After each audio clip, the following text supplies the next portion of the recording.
À seulement 21 ans, la sublime Brigitte Bardot s'était déjà hissée au rang d'icône planétaire, vénérée pour sa beauté incendiaire et son magnétisme animal. Pourtant, son cœur, souvent convoité, s'apprêtait à affronter une épreuve sentimentale intime que le grand public ne soupçonnait même pas. C'est lors d'un été fatidique à Paris qu'un jeune virtuose de la guitare, nommé Sacha, disent-elles, fit irruption dans son existence, déclenchant une liaison électrique, à la fois enivrante et terriblement précaire. Leurs heures se consumaient dans un tourbillon de mélodies jazz, de fous rires complices et d'une intimité volée aux regards indiscrets. Des instants suspendus qui semblaient leur jurer un amour éternel.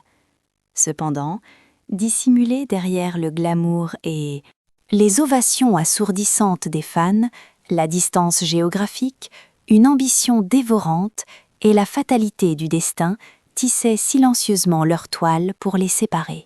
Ce qui avait débuté comme une simple amourette de vacances allait graver des blessures profondes que ni la gloire internationale, ni le passage des années ne sauraient totalement guérir. Tout commença par une première rencontre sous haute tension. Nous sommes à l'été 1956, où les studios parisiens bouillonnaient d'énergie créative. Mais dans l'espace confiné d'une cabine d'enregistrement, le choc des tempéraments était sur le point d'éclater. Brigitte Bardot, qui hantait déjà les fantasmes masculins du monde entier, après son triomphe dans « Et Dieu créa la femme », fit une entrée de diva, très en retard, pour poser sa voix sur la bande originale. Du long métrage. À l'autre bout du studio, Sacha Distel, jeune prodige de la musique et producteur aux dents longues. Trépignait, son agenda minuté étant bouleversé et sa patience mise à rude épreuve par ce caprice de star. L'électricité fut instantanée et Distel ne se gêna pas pour confronter la belle sur son manque de ponctualité avec des mots acerbes, provoquant un orage soudain dans la pièce. Néanmoins, sous cette couche d'irritation apparente, une étincelle de curiosité et une fascination mutuelle commençaient déjà à s'embraser. Ce premier duel verbal allait bien au-delà d'un simple litige professionnel. Il portait en lui la lourde charge d'une attraction fatale, l'aveu mai d'une alchimie que ni l'un ni l'autre n'osait encore nommer. À la clôture de la session, Brigitte, déployant son charme dévastateur et son légendaire culot, lui glissa une invitation audacieuse. Venir la rejoindre cet été dans sa nouvelle forteresse de Saint-Tropez, la mythique Madrague. Cette proposition pouvait sembler banale, mais pour Sacha, elle symbolisait la passerelle entre une simple curiosité et le début de quelque chose. De viscéralement intense. 2 années s'écoulèrent avant qu'en 1958, ils ne mettent le cap vers le sud, louant un modeste studio pour pénétrer dans cette cité balnéaire où le show-business et la vie privée dansent sur un fil de rasoir. Bardot l'accueillit avec une chaleur désarmante, comme on retrouve une âme sœur perdue de vue, et ensemble, ils se mirent à conquérir les ruelles pavées, les plages dorées et les nuits sans fin qui s'étiraient sous la voûte étoilée de la Méditerranée. Leurs échanges, oscillant entre rêves de gloire, accords musicaux, éclats de rire et silences éloquents, cimentaient une complicité grandissante. Leur fusion artistique déborda très vite sur les partitions. Brigitte enregistra le titre Sidonie, une ballade miroir de leur passion commune, tandis que Sacha, galvanisé par la muse qu'elle était devenue et soutenu par ses pairs, lança le tube Scooby-Doo, un morceau culte qui allait le propulser au sommet des charts. Fut un été de révélations absolues, tant sur le plan de la carrière que du cœur, et la puissance de leur attachement semblait alors impossible à freiner. Les journées ensoleillées se fondaient dans la tiédeur des nuits, où ils partageaient une tendresse infinie. des jeux de séduction, espiègles et des secrets chuchotés sur l'oreiller. Durant cette parenthèse enchantée, leur univers semblait hermétique, protégé des griffes de la célébrité qui, en temps normal, dictaient le moindre de leurs mouvements. Pourtant, même au cœur de cette symphonie de rire et de bonheur, des nuages menaçants planaient. Distel restait lucidement conscient des barrières érigées par leur star. Par l'ascension fulgurante de Bardot et par sa propre soif de réussite, ces mêmes qualités qui les aimantaient l'un à l'autre, la fougue, l'imprévisibilité, l'éclat, révélaient aussi les failles de leur duo. Ce qui avait débuté comme une idylle de cartes postales portait déjà en germe les conflits futurs, un présage discret d'un chagrin d'amour inévitable. Pour ces deux amants, ces premiers jours laisseraient une empreinte indélébile, bien au-delà des sables de Saint-Tropez, des souvenirs teintés d'une euphorie mêlée de mélancolie. L'été qui aurait dû être éternel, cette saison de 1958 marqua un tournant décisif pour Brigitte Bardot et Sacha Distel. Saint-Tropez, avec ses ruelles baignées de lumière et ses criques sauvages, offrait un refuge précaire contre l'hystérie médiatique permanente. Mais le poids écrasant de la notoriété rôdait toujours dans l'ombre. Leur journée était cadencée par des flâneries dans ce village au ton pastel, des éclats de rire s'évaporant des terrasses de café, et d'interminables heures passées à refaire le monde, parlant musique et avenir, un bonheur qui semblait à portée de main.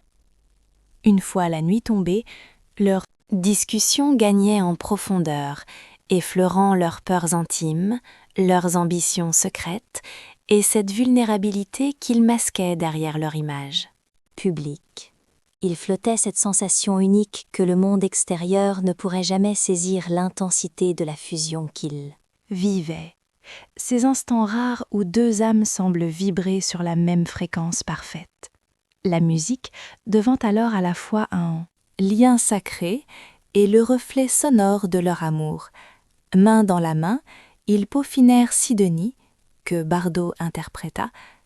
Sacha, inspiré par une légèreté aérienne et d'une sincérité à fleur de peau, capturant l'essence émotionnelle de cet été-là. Le soutien indéfectible de sa belle et par l'électricité amoureuse ambiante, sortit Scooby-Doo en 1958, scellant son destin.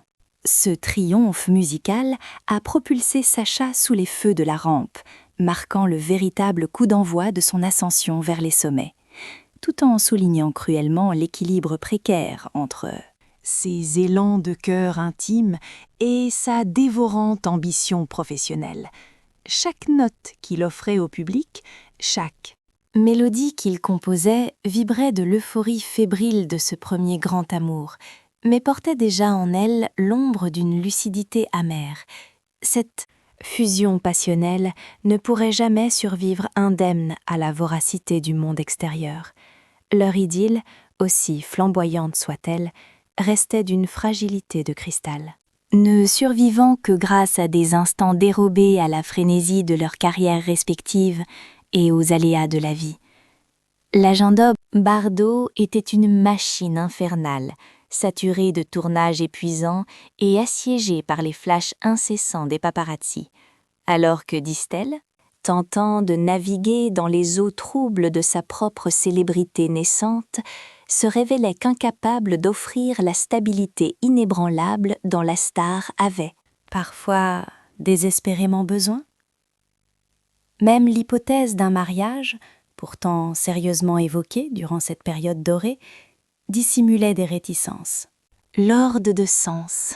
Sacha refusait catégoriquement d'endosser le costume de M. Bardot, cet homme qui n'existerait que pour la servir et marcher dans son ombre, tandis que Brigitte, fidèle à sa légende, testait sans relâche les frontières de sa liberté farouche et de ses sentiments.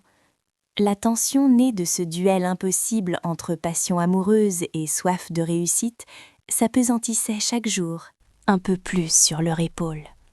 Les discordes, d'abord intime et feutrée, devenait insidieuse, mais terriblement inévitable.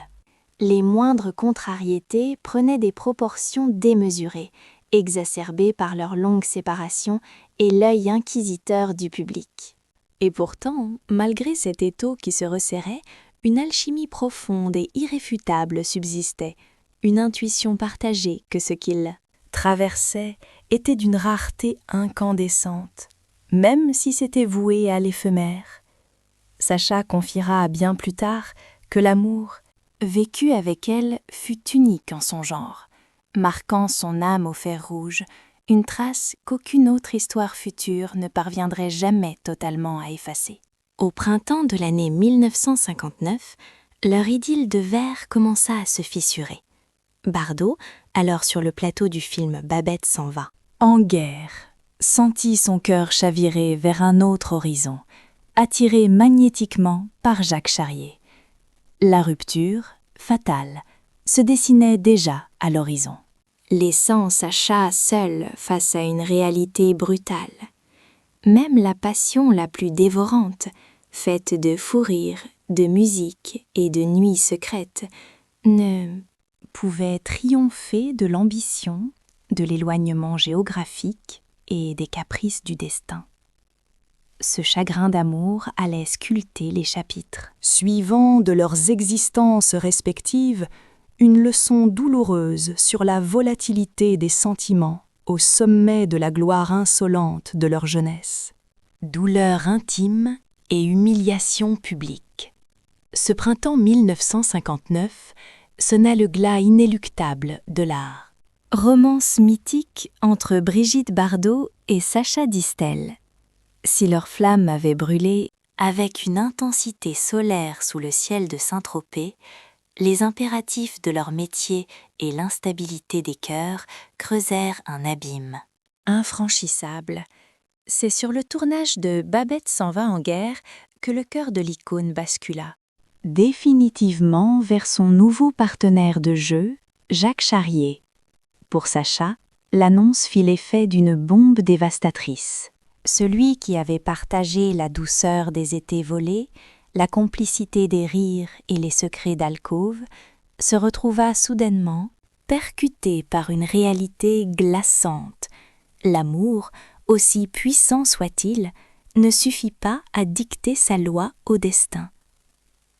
Distel, jadis enivré par la fusion qu'il vivait avec la star, dut affronter cette vérité cruelle que même une passion incandescente ne pouvait servir d'encre à un couple écrasé par le poids des circonstances. Mais le chagrin déborda bien vite de la sphère privée pour virer au cauchemar médiatique.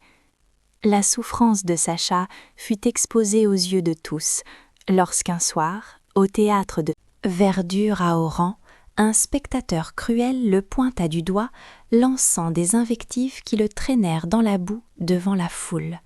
Le mot « cocu » résonna sinistrement à travers l'amphithéâtre en plein air, chargé du poids écrasant de sa perte intime et du jugement public. Pour un jeune artiste affrontant déjà la pression vertigineuse du végétariat, cette piqûre de ridicule décupla la douleur. Qui rongeait son cœur. Il avouera par la suite que Bardot lui avait infligé la blessure la plus profonde de son existence. Aimer la plus belle femme du monde pour ensuite être rejeté était un supplice que ni le temps ni les kilomètres ne pouvaient apaiser. Dans l'immédiat. Malgré l'affront public, Sacha s'efforça de faire la paix avec cette nouvelle réalité. Il dut admettre que la vie continuait sa course folle et que certaines passions ne sont pas armées pour survivre aux tempêtes. Pourtant, la violence de ces émotions restait vivace. La nature même de leur liaison, exposée mais secrète, fougueuse mais friable, garantissait que le fantôme de Bardot resterait gravé dans sa mémoire, un souvenir à la fois doux et amer, des promesses et des impasses, des amours de jeunesse. Même lorsque d'autres femmes traversèrent sa vie, l'ombre de cet été-là, l'écho des rires tropéziens et de leur symbiose musicale, persista, Pour Bardot, la rupture marquait le début d'une nouvelle ère. Elle épousa Jacques Charrier dans la foulée et devint la mère de son unique enfant, Nicolas. Son tourbillon de vie reprit entre Strass, cinéma et fascination. Des foules, tandis que Sacha se voyait contraint de rebâtir non seulement son intimité en ruine, mais aussi son équilibre psychologique. Il dut affronter l'épreuve titanesque de transmuer son chagrin en force motrice. Il a sublimé cette torture intérieure pour propulser sa carrière vers des sommets inédits, insufflant une mélancolie nouvelle à ses mélodies. Son idylle avec la flamboyante Bardot demeura une vérité murmurée, une blessure secrète dissimulée derrière les paillettes.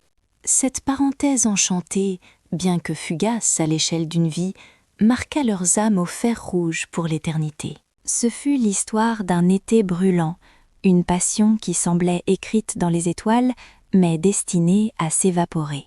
C'était un rappel brutal que, même entouré de gloire et de rire, le cœur reste un organe vulnérable face à la cruauté du destin. Pour Sacha Distel, la morale était limpide. L'amour, aussi dévastateur soit-il, ne peut survivre à l'étau médiatique. L'ambition et l'obsession du public finissent toujours par tout broyer. Il lui fallait désormais guérir et trouver un ancrage. Après l'ouragan Brigitte, le crooner dut entamer une longue et pénible traversée du désert émotionnel pour se reconstruire. L'humiliation ressentie au théâtre de verdure résonnait encore, preuve cinglante que la détresse intime devient vite un divertissement. Pour les foules avides de scandale. Cependant, au cœur de ce deuil amoureux, il apprit progressivement à faire la paix avec son passé. La violence de cette passion de jeunesse lui avait laissé des stigmates indélébiles, mais elle lui avait aussi enseigné la résilience et la nécessité vitale de choisir une compagne capable de porter, avec lui, le poids écrasant de la célébrité sans s'y brûler les ailes. Sacha, éternel romantique teinté de pragmatisme, réalisa que vénérer une icône mondiale comme Bardot impliquait des sacrifices qu'il n'était plus disposé à faire. Sur le long terme, c'est dans ce climat d'introspection que Francine Bréau fit irruption dans son existence.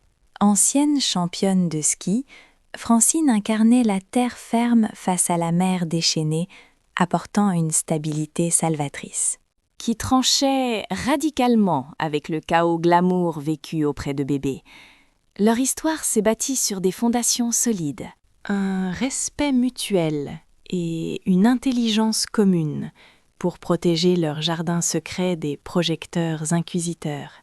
Ils scellèrent leur destin en 1963 et la solidité de leur alliance permit à Sacha de se focaliser non seulement sur cet amour naissant, mais aussi sur l'expansion de son empire musical. Cette union, qui perdurera plus de 4 ans, décennies jusqu'à sa disparition en 2004, devint le pilier central de son équilibre, agissant comme un contrepoids, apaisant aux tourments de sa jeunesse dorée.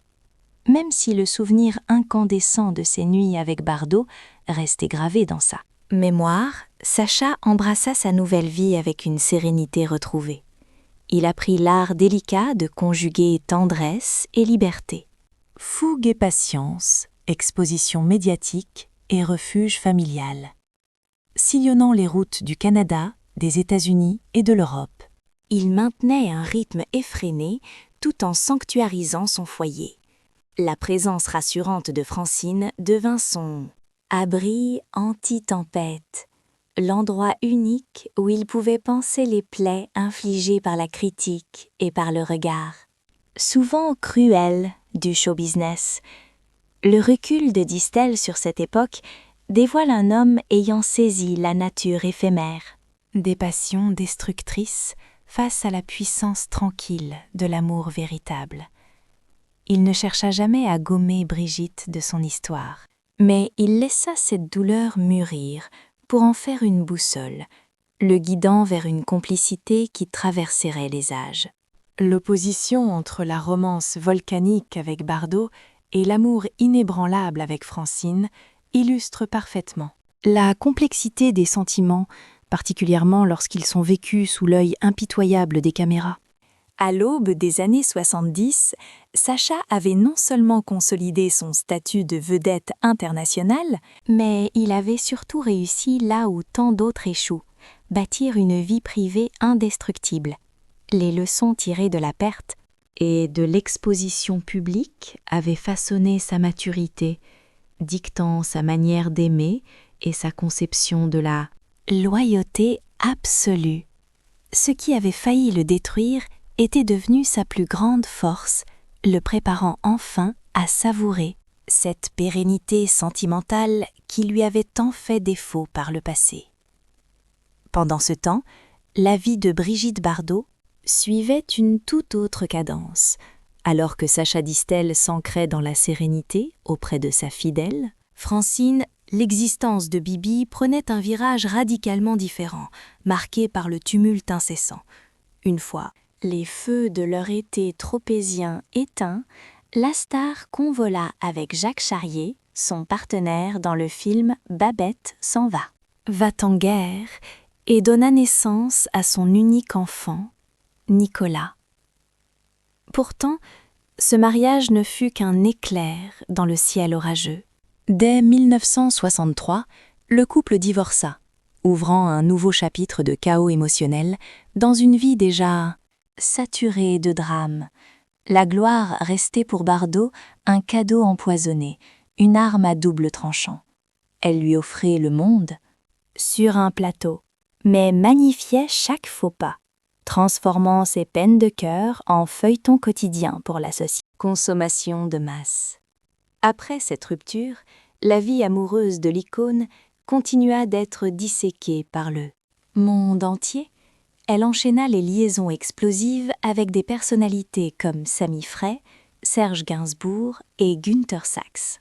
Ce rythme effréné a fini par scander toute son existence, transformant chaque idylle en un champ de bataille où se mêlaient désir ardent et lutte impossible pour l'intimité. Personnel face à la voracité des médias.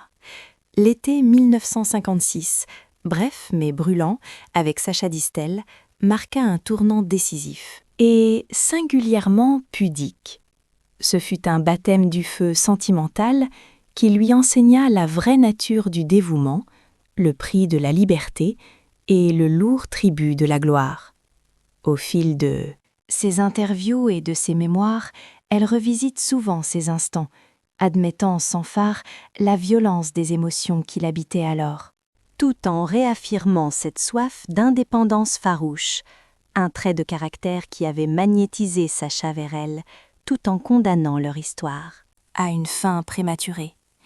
L'itinéraire chaotique de Bardot dévoile ce funambulisme permanent, cet équilibre précaire, qu'elle maintenait entre ses pulsions intimes et l'image que le public exigeait d'elle. Elle a jonglé avec ses masques, d'actrice, d'amante passionnée, de mère, et bien plus tard, de militante acharnée, portant chaque cicatrice amoureuse comme un trophée de résilience et une leçon de vie. Son histoire avec Sacha Distel, bien que filante comme une étoile, a laissé une marque indélébile, symbole de sa vulnérabilité passée, de la brûlure des premières amours et de la difficulté de s'aimer sous les projecteurs, alors qu'elle s'engageait dans de nouvelles conquêtes et qu'elle vouait ensuite son âme à la cause animale, la mélodie de cet été-là continuait de résonner en sourdine, colorant secrètement sa vision de la confiance et des rapports humains. De son côté, Sacha, parfaitement lucide sur l'aura écrasante de son ex-compagne, gardait au fond du cœur à la fois une tendresse infinie et une blessure secrète. Leurs routes s'étaient séparées, mais l'écho de leur rire, de leur musique et de leur intimité perdue vibrait encore pour chacun d'eux. C'était l'une de ces passions qui ne se mesurent pas au temps passé, mais à l'incandescence du souvenir. Le genre de lien qui tatoue le cœur pour toujours, même quand la vie reprend ses droits. Aux yeux du monde, la saga Bardot-Distel incarne la fugacité de l'amour star, le conflit éternel entre la carrière et le cœur, et l'impact sismique d'une romance qui, en un éclair, a défini une époque charnière de leurs existences respectives. C'est l'heure du bilan et de la nostalgie. Des décennies après la tempête, Brigitte et Sacha ont pu se retourner sur cet été 1956 avec un mélange d'émotions, de douce mélancolie et de paix retrouvée.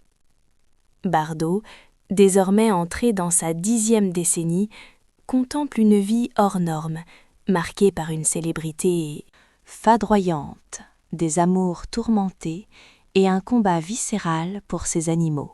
À travers ses rares confidences et l'action de sa fondation, elle a parfois accepté de rouvrir le livre du passé, brisant les mythes pour rétablir la vérité nue sur ses élans de jeunesse. Sa liaison avec Sacha Distel reste un chapitre majeur, le témoignage d'une ferveur intacte et de la puissance d'un premier grand amour vécu avant que le cynisme du métier ne s'installe. Même à 91 ans, elle admet la fragilité et la beauté de ces instants volés, soulignant combien ils ont sculpté sa compréhension de l'attachement, du deuil et de ses propres limites. Pour Sacha Distel, l'ombre de Bardot a longtemps plané comme un mélange de douceur et de chagrin intime, la violence de la rupture et l'humiliation médiatique qu'il a dû affronter en perdant la femme qui l'idolâtrait ont laissé des traces que le temps n'a jamais totalement effacées. Heureusement, sa rencontre ultérieure avec Francine Bréau lui a offert le havre de paix et la complicité qu'il avait tant espéré. Leur mariage solide, qui a duré jusqu'à sa disparition en 2004, lui a permis d'apaiser les tourments de la jeunesse grâce à la sérénité d'un amour mature. Pourtant, les leçons apprises auprès de Brigitte, l'ivresse des sommets, la douleur de la chute et la complexité d'aimer une icône, sont devenus les piliers de sa philosophie de vie et de son art. Bien que leur destin se soit irrémédiablement disjoint, l'empreinte de leur été tropézien n'a jamais disparu. Pour Brigitte, ce fut une épreuve initiatique qui a forgé ses choix futurs, sa force de caractère et sa capacité à revendiquer sa liberté avec responsabilité. Pour le chanteur, ce fut la découverte brutale de sa propre vulnérabilité et du coût exorbitant de la gloire. Sur la vie privée, une réalité douce amère d'un amour impossible à sauver. Avec le recul, ils ont compris que certaines rencontres, aussi brèves soient-elles, gravent des sillons éternels dans l'âme, orientant la manière dont on poursuit son voyage. Dans le silence apaisé de leurs vieux jours, la légende Bardot-Distel dépasse le simple scandale de presse ou la passage de star pour toucher à l'universel, une histoire d'amour, de perte et de résilience. C'est le roman d'un désir contrarié par le destin, d'une passion sacrifiée sur l'autel des circonstances et l'écho lointain d'une romance qui, bien que brève, continuera de vibrer tout au long de leur éternité. Cette saga nous prouve définitivement que les passions les plus dévorantes d'Hollywood sont souvent éphémères, mais elles laissent une cicatrice indélébile dans l'histoire. À vous de jouer les juges maintenant. Est-ce que ce couple mythique avait une chance face à la toxicité du star system? Oh, cette rupture était-elle le prix inévitable à payer pour grandir? Lâchez-vous dans les commentaires, je veux lire toutes vos théories. Et si vous raffolez de ces potins, éclatez le bouton like et abonnez-vous tout de suite pour ne rien rater. On se retrouve très vite pour déballer encore plus de dossiers brûlants, de cœurs brisés et de réalités choquantes dissimulées derrière. Les paillettes et les sourires de façade de vos célébrités préférées?